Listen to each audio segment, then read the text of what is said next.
What it do, YouTube? Random Red here, back at you another banger.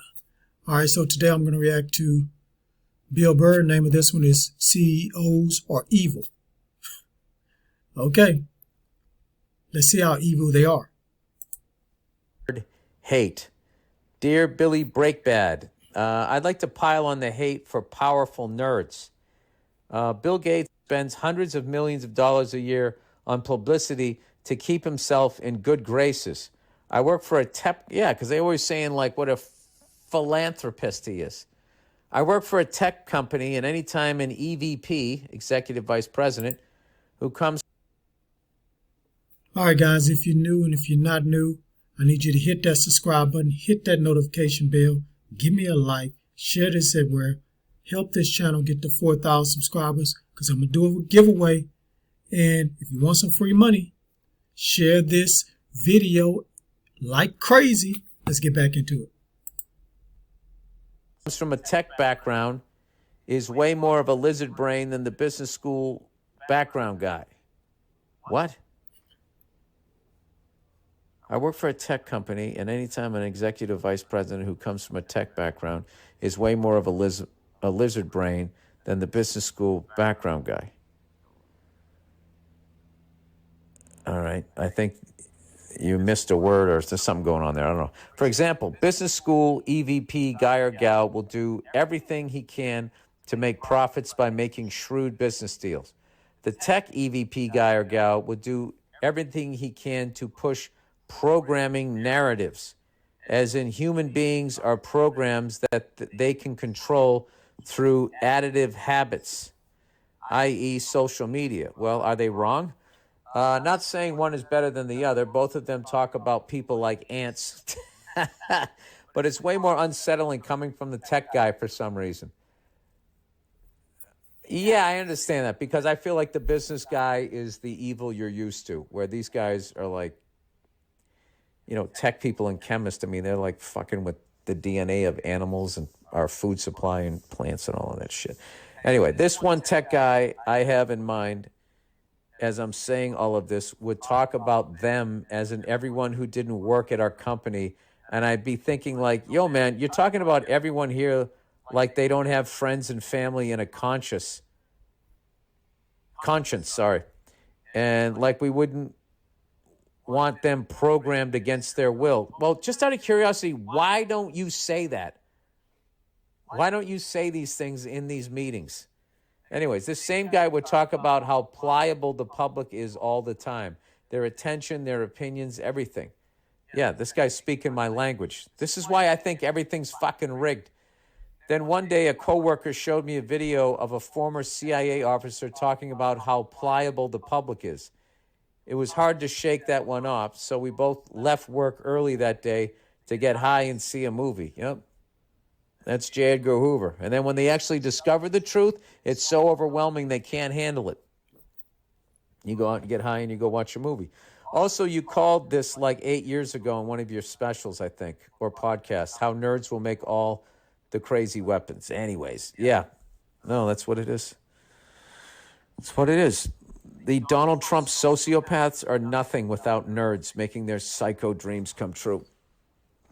Old Butterball, whatever the fucking guy name is that we have president now. Yeah, those guys, without nerds, they can't get anything done. National Donut Day. Dear Billy Butternut, I cannot remember the last time I had a fucking donut. I'm actually proud of that. My fat office celebrated National Donut Day, but guess what? They made it a week-long thing and had donuts every day from different places around the city. Why not, right? All week, these portly bastards just chomped up donuts. Disgusting.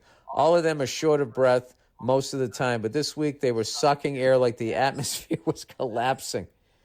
Don't get me wrong, I ate at least a dozen myself, but I'm in good shape. I played soccer in college and still do on the weekends. Here's the kicker. Hey, no pun intended. When it was National Fitness Day or whatever it was called, they opened the windows and told people they could take calls outside, as if fresh air somehow equated to exercise.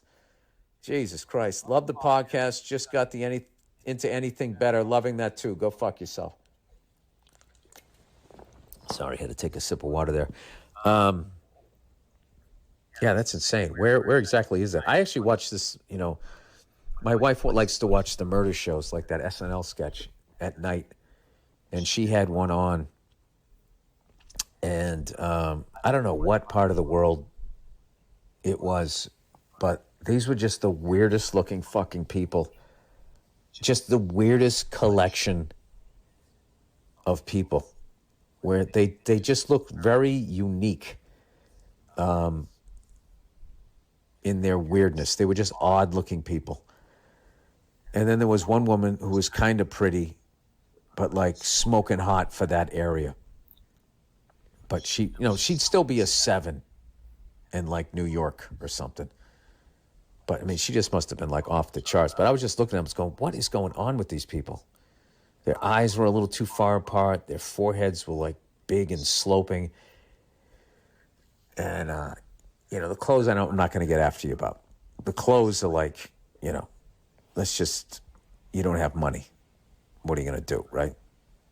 You can't get on somebody like that. But they look like they grew up next to something where a company put something in the soil or in the water supply. It's unreal how they get away with that. And then all of a sudden you got all these fucking weird people just walking around looking weird and killing each other.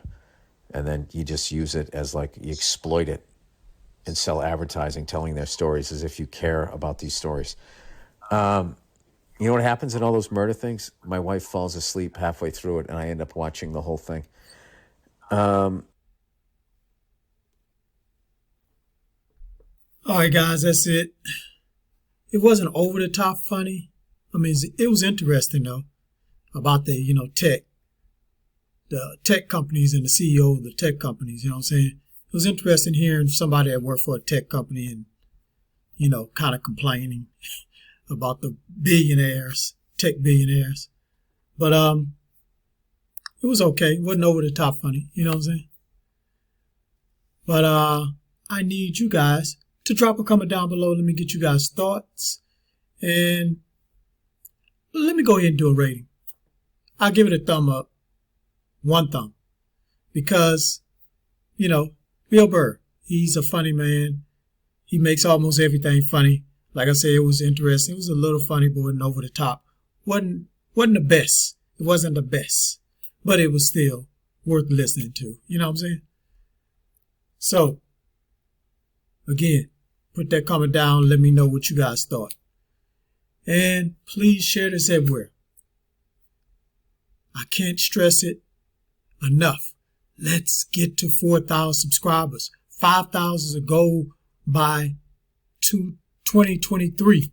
We're going to start off fresh.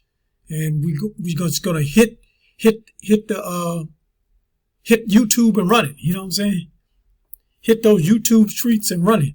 And we're going to go from 5,000 to 10,000, just like that. But let's get to 5,000 first. 4,000 this month. 5,000 in 2021. 2021, I'm tripping. 2022.